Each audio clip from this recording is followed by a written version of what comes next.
We just wrapped up the holiday season, and that time of year always makes me super nostalgic. I think about all the memories I have with my family. Key among them are times I spent with my mom, dad, sister, and grandparents, so many generations all together enjoying meals. Chinese restaurants were a staple for us, but another staple was the American classic, McDonald's. At McDonald's, they believe in the joy of sharing meals with loved ones. With these two new McValue deals, you can bring the whole family together. There's the buy one, add one for $1, where you can add on one of many items like a hash brown or small fries for just $1 more. Or the $5 meal deal, which includes McChicken or double cheeseburger, plus 4-piece McNuggets, small fries, and a small drink. Definitely is a great value proposition. Get more than you expect for the whole family. See full details, pricing, and participating restaurants at mcdonalds.com, or find more deals on the McDonald's app.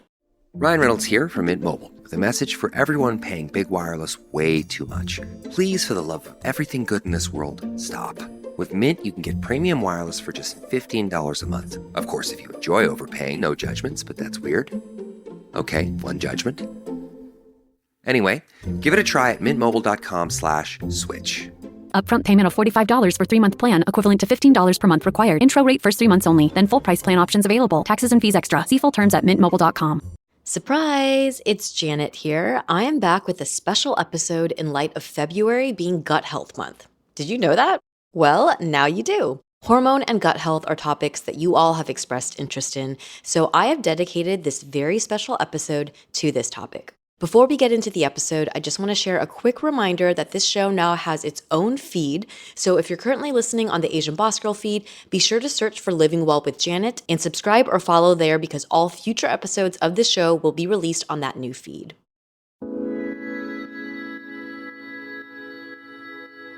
Hi everyone! Welcome back to another episode of Living Well with Janet, where we explore what it means to live well. I'm your host, Janet, a yogi, a meditator, plant-forward eater, and all-around wellness enthusiast. I'm also a second-generation Asian American woman, an experimenter, and a deep thinker.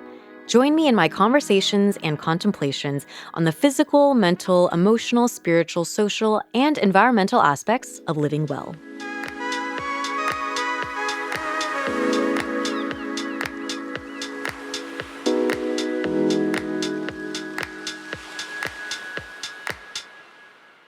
I recently put a call out on Instagram to ask about topics of interest for this podcast, and a lot of the requests that came up were around women's health. As someone who prioritizes natural and preventative approaches, I've invited Dr. Paria, who is a licensed naturopathic doctor and specializes in hormonal health and gut health. She herself came to naturopathic medicine from a personal health experience. In her early 20s, she was struggling with anxiety, hormonal imbalances, chronic fatigue, and gut issues. And she was shuffled around between doctors who couldn't identify what was wrong and kept putting her through a revolving door of medications, often telling her that her symptoms were in her head. During this time, she was on the career path to pharmacy school, but from her own health struggles, found that she was resonating more with lifestyle medicine, herbs, and supplements, preventative and natural methods. So, a month shy of attending pharmacy school, she redirected her life to naturopathic medicine. Welcome to the podcast, Dr. Paria. Thank you so much for having me on. I'm really excited for this talk. Oh, same. I've just been seeing so much in the health and wellness space around hormone health and gut health. So I'm super excited to talk to you today about this. But before we get into the questions, I'm curious if you can share a wellness practice that you're currently really into at the moment. Yes. Ooh, this is such a good question. I would say that the biggest thing on the forefront of my mind right now, I would say 2 things actually, if that's okay. Yeah. Because they kind of go hand in hand. I have been really focusing in on my nutrition in terms of focusing on getting enough protein in each day and getting enough fiber in each day, which has been really helpful for just blood sugar support, which in turn has helped a lot with my energy and mood.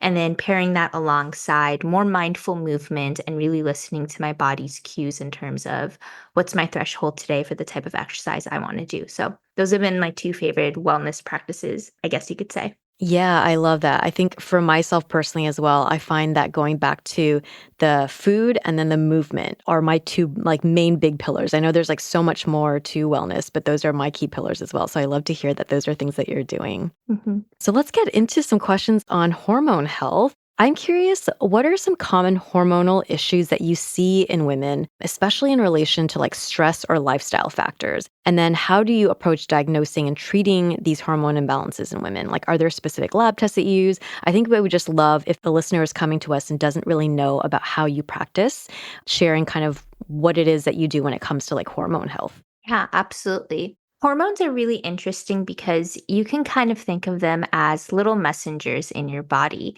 They're really interacting with your mental, emotional health, things going on external to you, all sorts of different things. And they're kind of helping move and guide you through your day to day.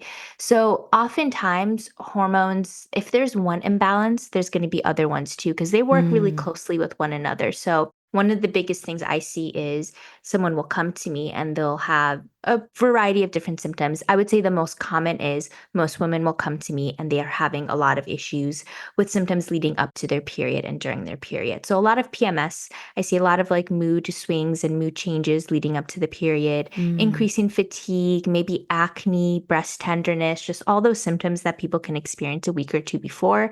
And then oftentimes they're experiencing issues with the bleed itself as well. Like maybe they're getting cramps, maybe they're bleeding really heavily, maybe they're spotting a lot. So oftentimes we think of symptoms like that and we think, okay, that has to be like high estrogen because that's one of the key mm, hormones in the second half of your cycle. But then when you peel back the layers, you'll see, okay, wait a second, progesterone's also playing a picture here. And then there's our stress hormone cortisol, and then there's insulin as well. So there's a lot of different hormones. So I guess I don't know how helpful it is to say that it's hard to say what imbalance is the most common I see because I just feel like I see a variety of different ones and they really all do go hand in hand. So when I'm working with someone, I do like a really detailed intake. I'm asking a lot of questions about how are you feeling? How's your energy? How's your mood? How's your digestion? And we mm, kind of start to piece together, okay, it sounds like based off of what you're experiencing, this might be the imbalance you're experiencing. But let's test it because a lot of hormonal imbalances can mimic one another. So mm. that's where I find the value in either doing blood work or doing something like a comprehensive Dutch test. And I kind of tailor it to whatever symptoms they're more predominantly experiencing. Because sometimes blood work is more helpful, but sometimes something like the Dutch test is more helpful if it's a lot of PMS, let's say, that they're Mm. experiencing. What is a Dutch test? So it's a urine test and Oh, it's I see. super helpful because it's not only testing baseline hormones like your estrogen, your progesterone, your testosterone, your cortisol. It's also telling us how you're breaking things down through your body. So it's giving us a look into your liver detox and how your gut is handling excess hormones. And that's Oh. often where I find people have the biggest issues. Sometimes it's not a matter of the amount of hormone, but how you're clearing it out of your body. Oh, interesting, interesting.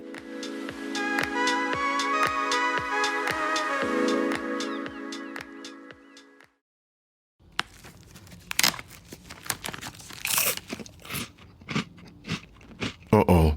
The last cookie. You can get a new box of cookies in as fast as an hour with Walmart Express Delivery.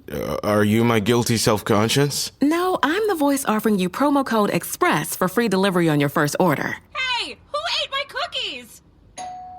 You mean, these cookies? Order now. Welcome to your Walmart. Promotion valid for first express delivery order. $50 minimum subject to availability. Restrictions apply.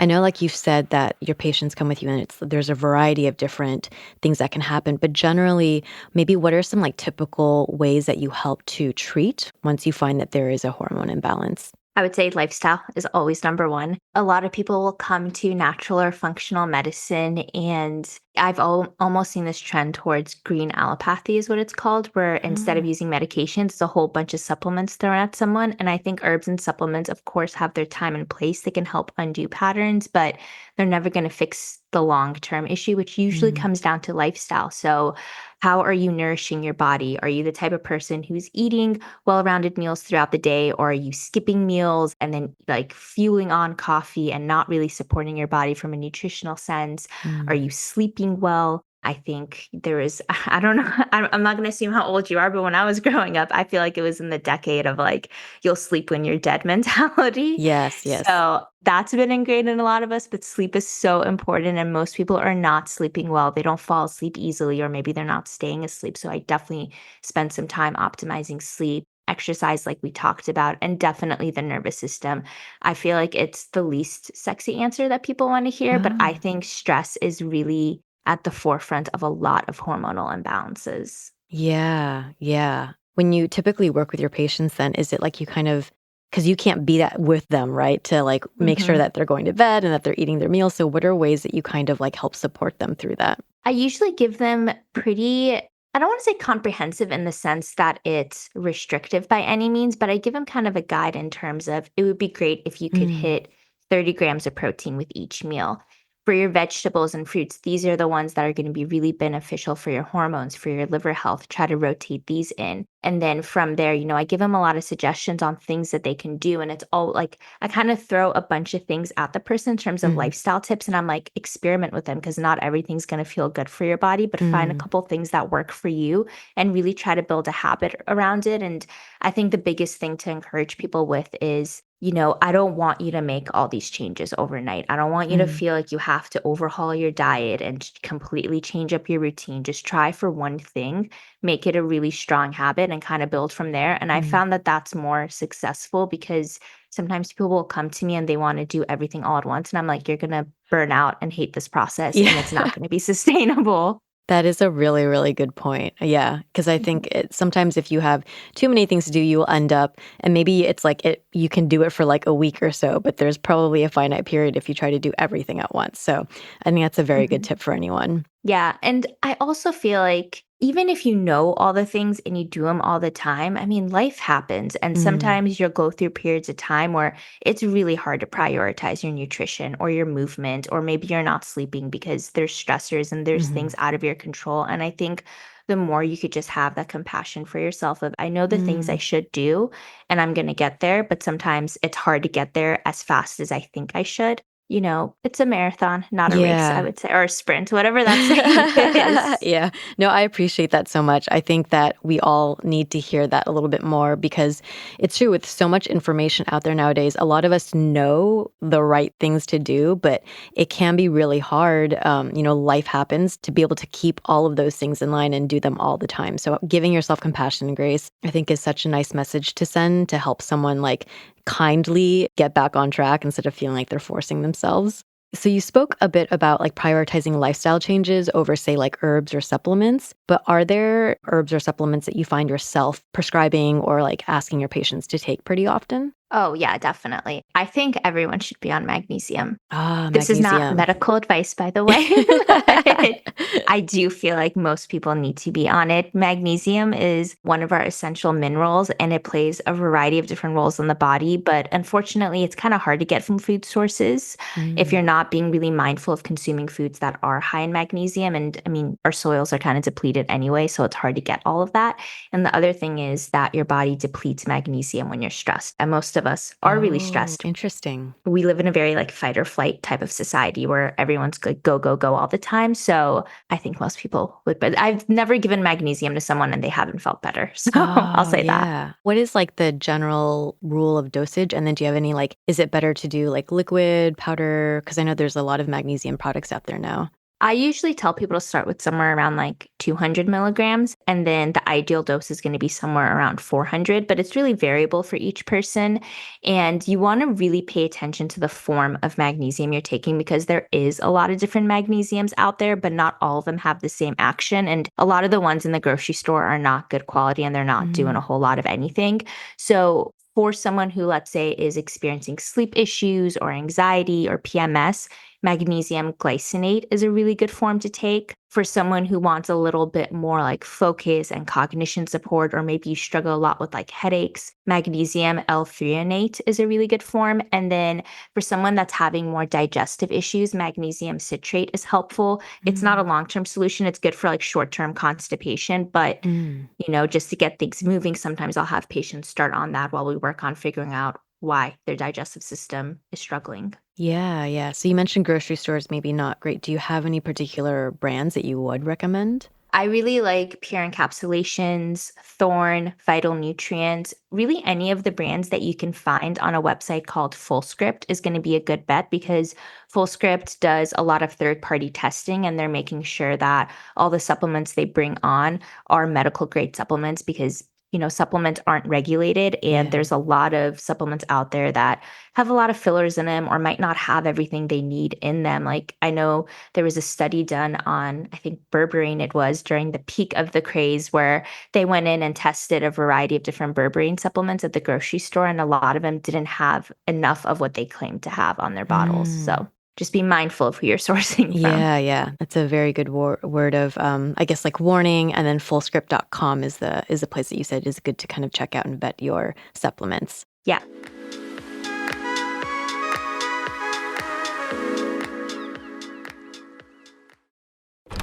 Sergeant and Mr. Smith, you're gonna love this house. Bunk beds in a closet? There's no field manual for finding the right home. But when you do, USAA Homeowners Insurance can help protect it the right way. Restrictions apply.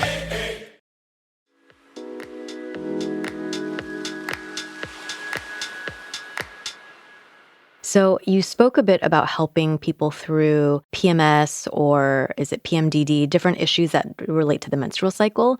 Can you talk a little bit about how you approach that when it comes to managing a woman's like menstrual cycle and any like hormonal imbalances or symptoms she might experience around that?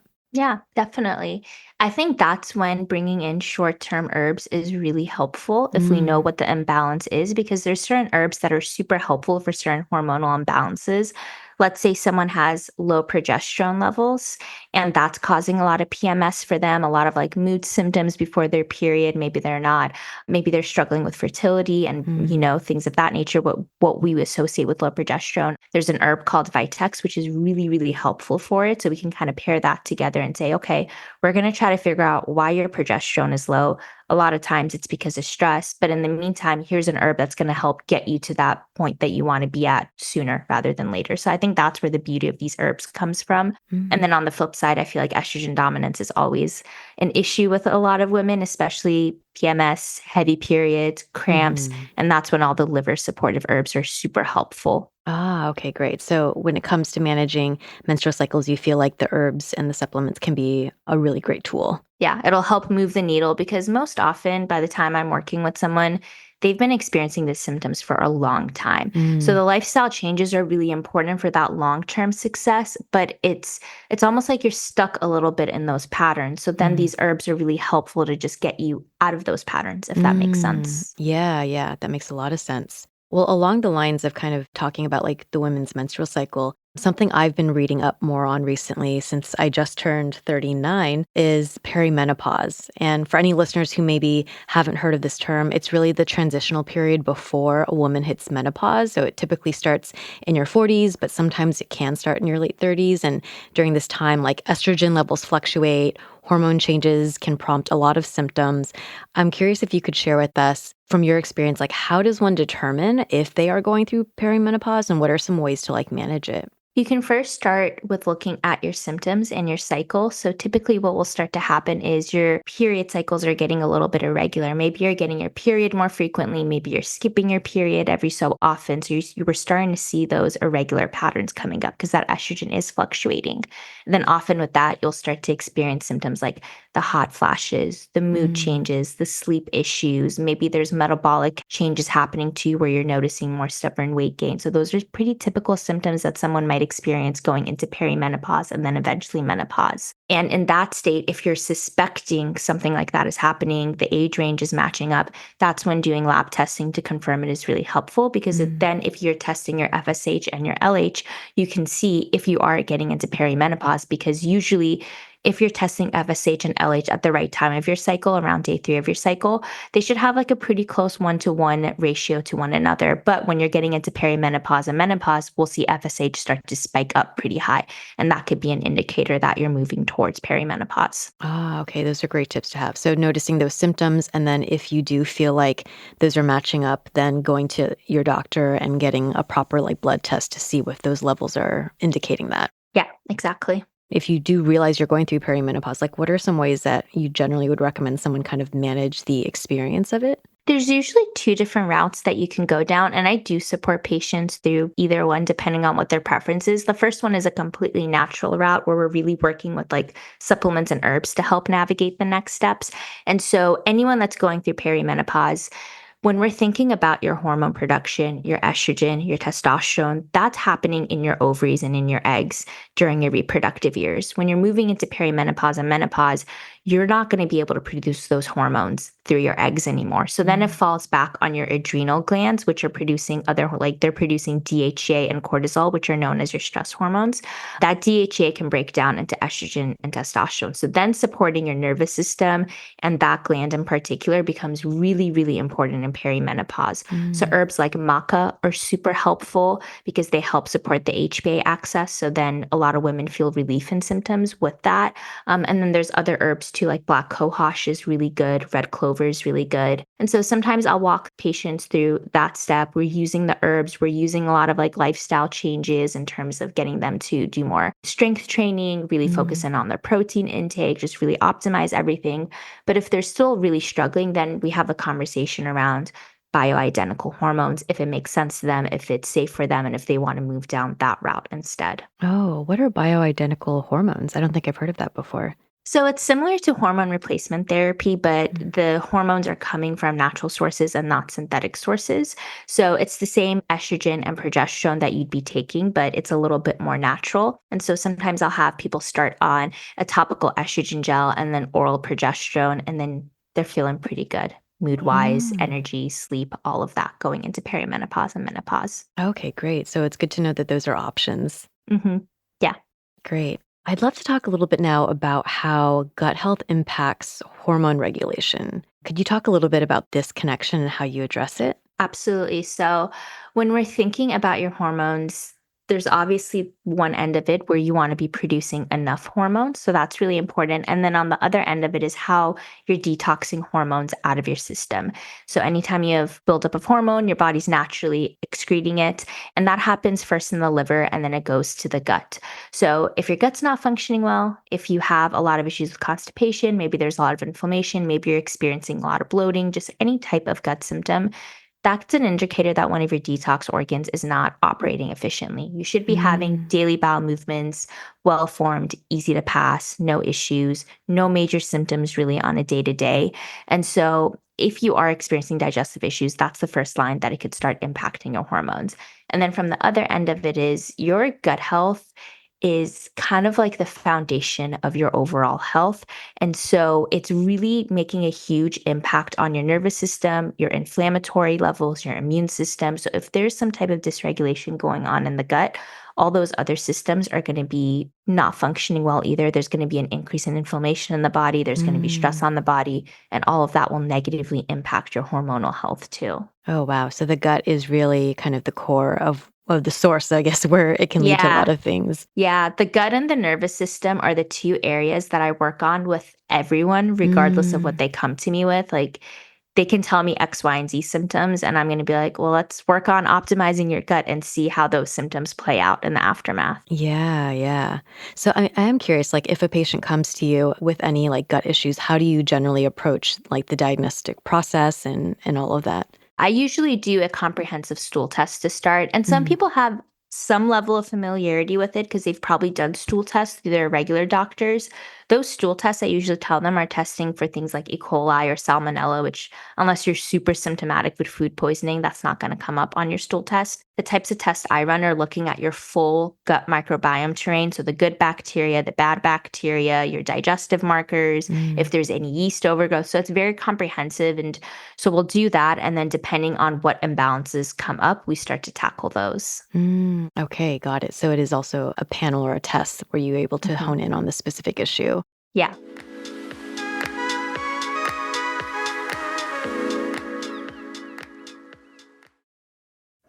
I think you're on mute. Workday starting to sound the same? I think you're on mute. Find something that sounds better for your career on LinkedIn.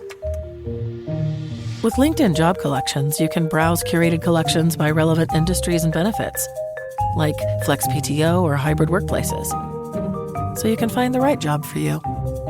Get started at linkedin.com/jobs. Finding where you fit. LinkedIn knows how.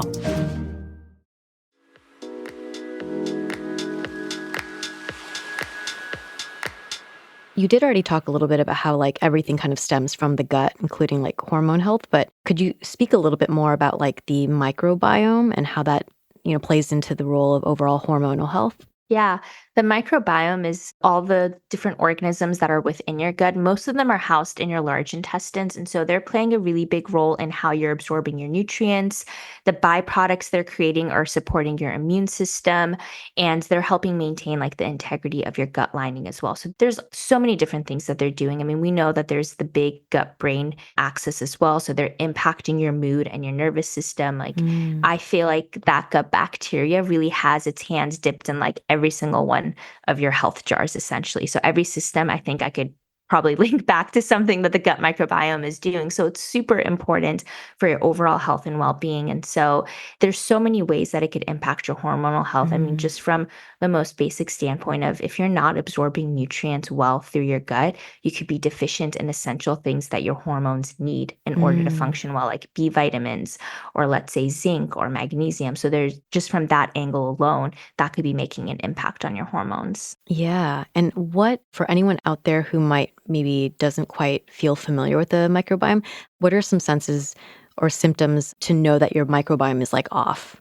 or needs to be addressed? So if you're not having regular healthy bowel movements, so ideally you should be going 1 to 3 times a day, well formed, easy to pass, not feeling like, things are not coming out the way they're supposed to, or you're really inflamed.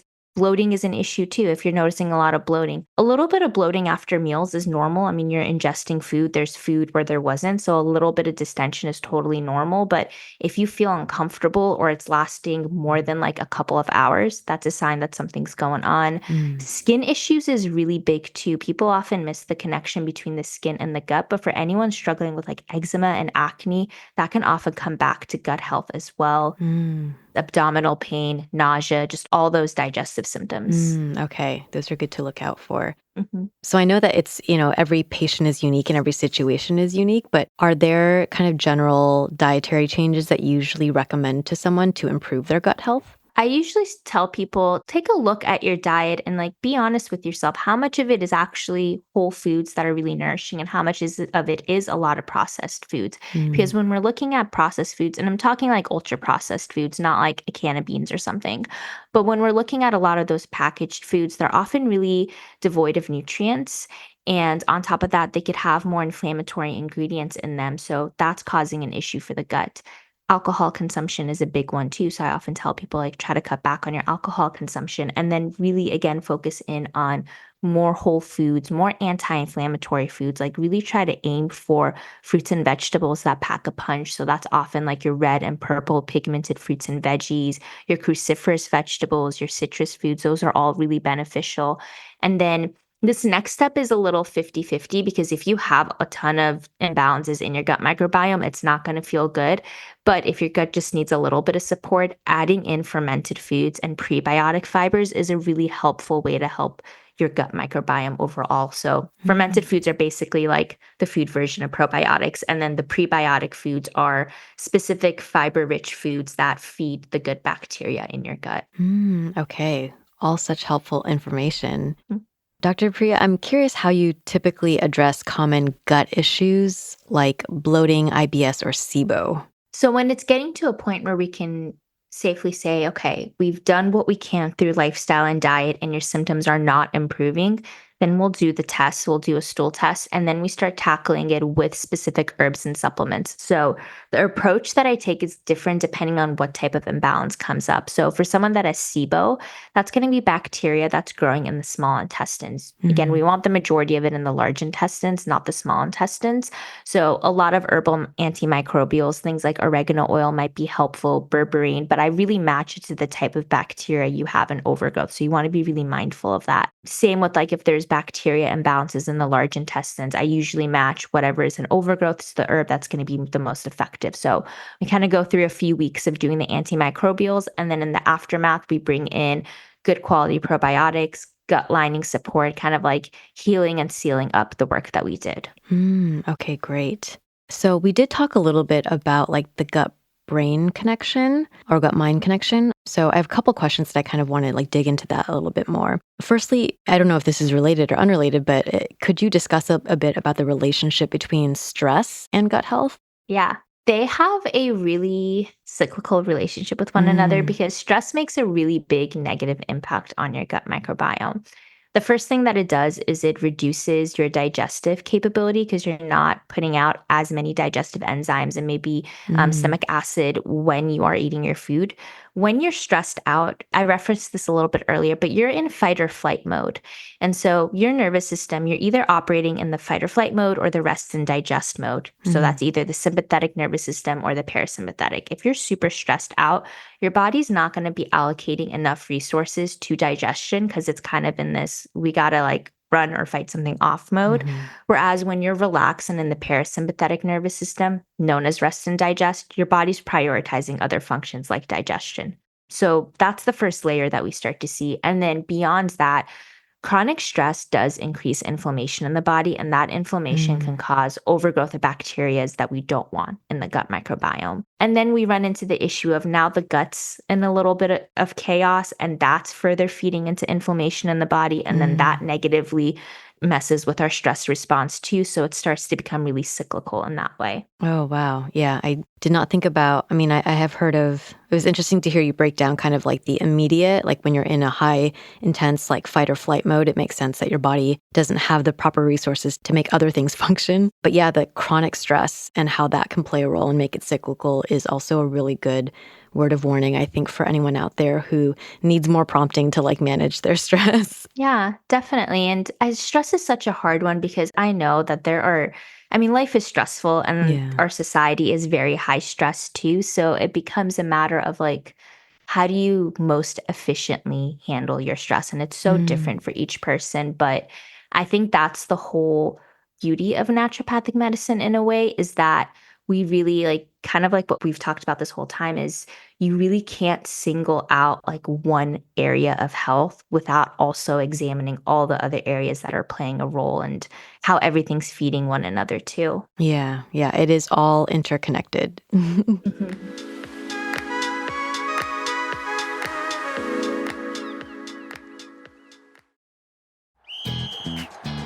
Hilton brings you new ways to stay, with experiences that let you capture the glory days. Introducing the Graduate Hotels. Each inspired by local college towns, these stays are always original and never boring. Get in touch with traditions all across the country and enjoy a stay that's a class above the rest. Book at Graduate Hotels with Hilton Honors Points at Hilton.com. It's a win-win. Hilton, for the stay.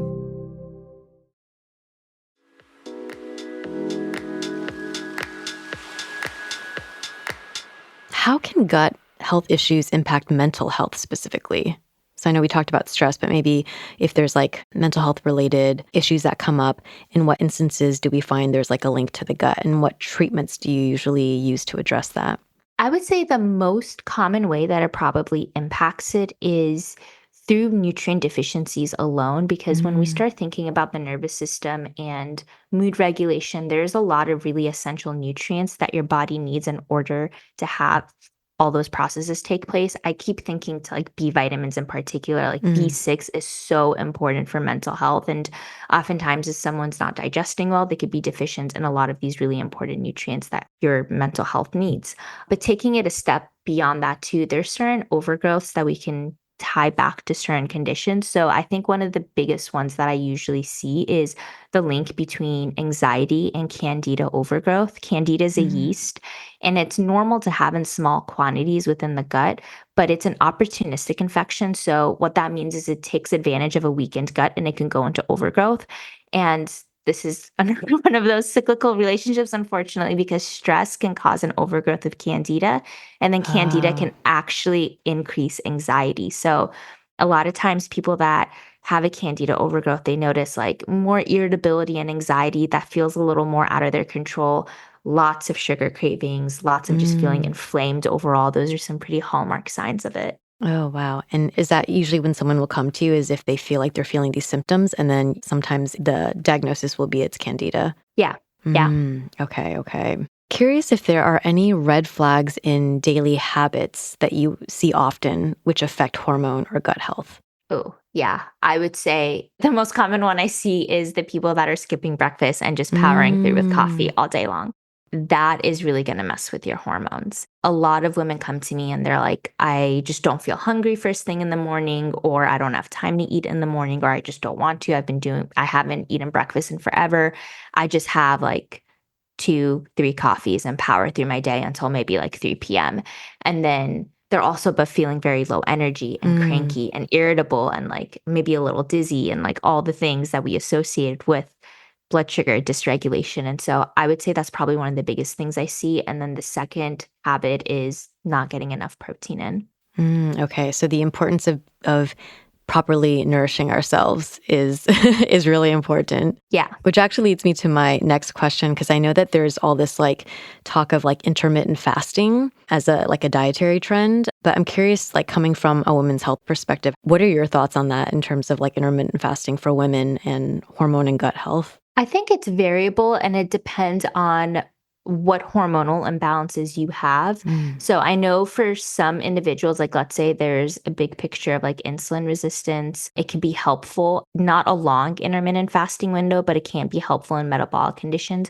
For most women, if you have a natural cycle, which means you're not on any form of like hormonal birth control, you just want to be mindful about the way that you are fasting. I think you can hold a little bit of a higher fasting window during your follicular phase, but when you're moving into like the 2 weeks before your period, you really do want to focus on nourishing and resting a bit more, because that hormone progesterone is the star of that cycle phase, and stress can decrease progesterone production. So if you are doing a crazy long fast and you're working out super intense, you're stressing out your body, and that could lead to less of a progesterone production.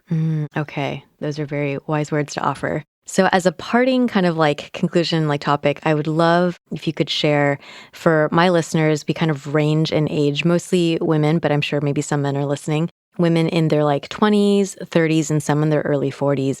So I guess within each of these like kind of age groups, would you have like kind of customized, just like overall gut and hormone health maintenance tips? Yeah. 20s and 30s are going to look pretty similar because you're still pretty firmly in your reproductive years. And this is really, really the time I would say to take, I mean, you should always take your hormones seriously, but in your 20s and 30s, you really, really want to work on making sure you have a good understanding of what your menstrual cycle is, what the hormones are, what they're doing across the month, and how to really optimize them, because everything you're doing right now is going to set you up for a very successful perimenopause and menopause experience. So if you're feeling symptoms in your 20s and 30s, get them addressed. Don't push the can down the road, because then perimenopause is going to be even harder. And you don't want to be going into that decade of your life really struggling. And so we've talked a lot about like the importance of nutrition and being mindful of the way you're exercising and really supporting your stress. And when it comes to digestive health, just really prioritizing a more nutritionally dense diet. And then when you're moving into your 40s, that's when I would say the nervous system support is going to be really helpful, really focusing in on building muscle mass, bringing in a lot of like balanced workouts, because all of that is going to be really important for the next several decades of your life. That was wonderful. Thank you so much, Dr. Paria. This has been a really informative conversation. I feel like I learned a lot, and I'm sure a lot of our listeners are going to take away some very useful information. For our listeners, Dr. Paria actually has a great Instagram account where she shares a lot of really helpful information. For our listeners out there, Dr. Paria, if you could share where people can find you online, and if they're interested in maybe working with you, where they can contact you. Yeah, so my Instagram is at dr.priya. So the doctor spelled out, and then Priya spelled Paria. And then my website is drpriya.com. Wonderful. Thank you so much. Yeah, thank you so much for having me on. This was a great conversation. Yes. And listeners, we'll catch you on the next episode. Thanks for listening. Once again, this is your host, Janet. If you're not already, please follow or subscribe to this podcast. I will be taking a little break, but we'll be back soon with weekly episodes. In the meantime, you can also find me on Instagram at Janet W. That's Janet, the word double, and the letter U.